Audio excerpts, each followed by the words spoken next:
This is the dawn of Yu-Gi-Oh!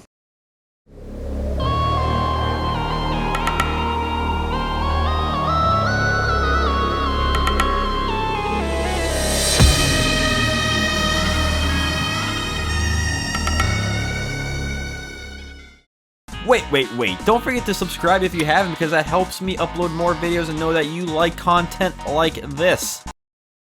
Let's take you back to March 8th, 2002, where Ja Rule was in the top 5. Everyone was anticipating the release of Ali G India House Booyakasha. The weekend was nearly here, and a brand new trading card game comes out called Yu-Gi-Oh! Based off of the popular Japanese manga about metal-haired nerds playing a card game about Egyptian-themed monsters and spirits, this game was released alongside the anime adaptation and propelled the want for children to beg their parents for cards used in the show via sets. Thus, kids soon dived into the fun world of gambling to get that rare card they might not even use. But we didn't care.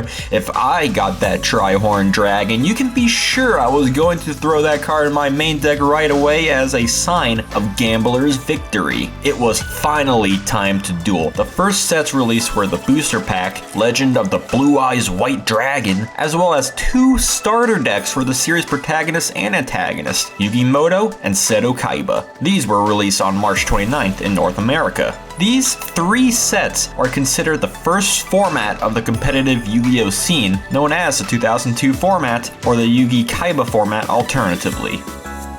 Given the relatively small pool of cards, the cream certainly rose to the top with only a handful of competitively viable decks. These sets were a combination of a variety of the Japanese sets. However, despite there already existing some pretty decent cards over there like Gemini Elf, we, in the US, only got the pitiful weak cards to start. Cards like the Furious Sea King was pointless, and even slightly beefier cards like Hitatsu Mi Giant was equally useless, because even with a boost from an equipped magic card, even giants couldn't withstand the might of Battle Ox, which default had a 500 attack point difference. By far, the most meta deck was Beatdown, comprising of the most powerful, easy to get out cards like Law Jin, Battle Ox, and Neo the Magic Swordsman. Sure, there were stronger monsters that were tougher to get out, but it was a greater risk for victory at that point, and the name of the game is consistency. You tribute a Neo for a Summon Skull and then get a Trap Hole on you?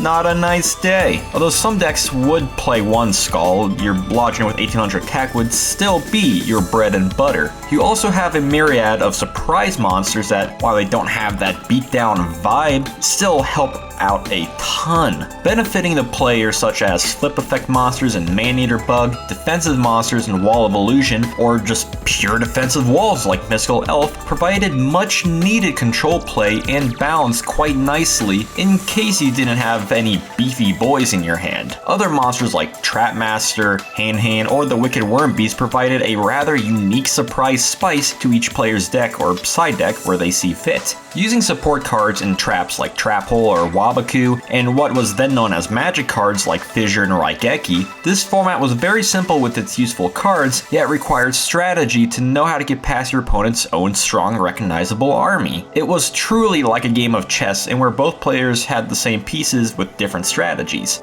Know when to use your Dark Hole to clear your opponent's field, or know the right time to trigger reinforcements was the key to success. Similar to the monsters, there is a clear-cut difference in what the good cards are, but that doesn't stop surprise play from happening, whether it's Last Will or Reverse Trap.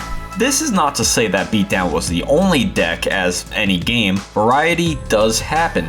Soul Control decks combine the powerful Soul Exchange card to tribute your opponent's monsters to get out your own big ones like Summon Skull or Judge Man, making it tough for the other player to get around the large boys. Using Equip Magic, Fiend Equipped decks mainly contain a certain type of monster, that being Fiends, to create very powerful beaters who would otherwise be considerably weak. Dragon decks took use of Lord of D to call upon high-level dragons for a quick game. Yes, even Blue Eyes saw play in the competitive scene back then. And of course you have your more troll decks like Stallburn that stop the game at a slow pace to constantly dwindle down your opponent's life points with magic and trap cards like Ukazi, Just Desserts, or, well, if you want to be that one guy, Sparks. So yes, there were more than one deck, but if you weren't playing a lot of Jin and other strong beaters, then you'd be facing a greater challenge. It was a means to an end, and Beatdown just happened to get there the easiest. The limited, semi-limited card list was very small as well, comprising of the set's most powerful cards like Pot of Greed, which lets you draw 2 cards from your deck, and each piece of the unstoppable Exodia. In every deck you had the Power 5, which were the 5 most powerful limited cards at that time. Pot of Greed,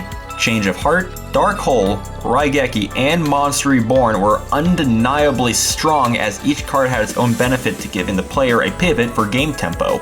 Take control of an enemy monster, revive one of your own from the graveyard. If these weren't in your main deck, then you were at a significant disadvantage, and thus the name Power 5. There were no forbidden cards at this point, but now Change of Heart and Pot of Greed lie dormant on the forbidden list even in 2020, a testament to their power.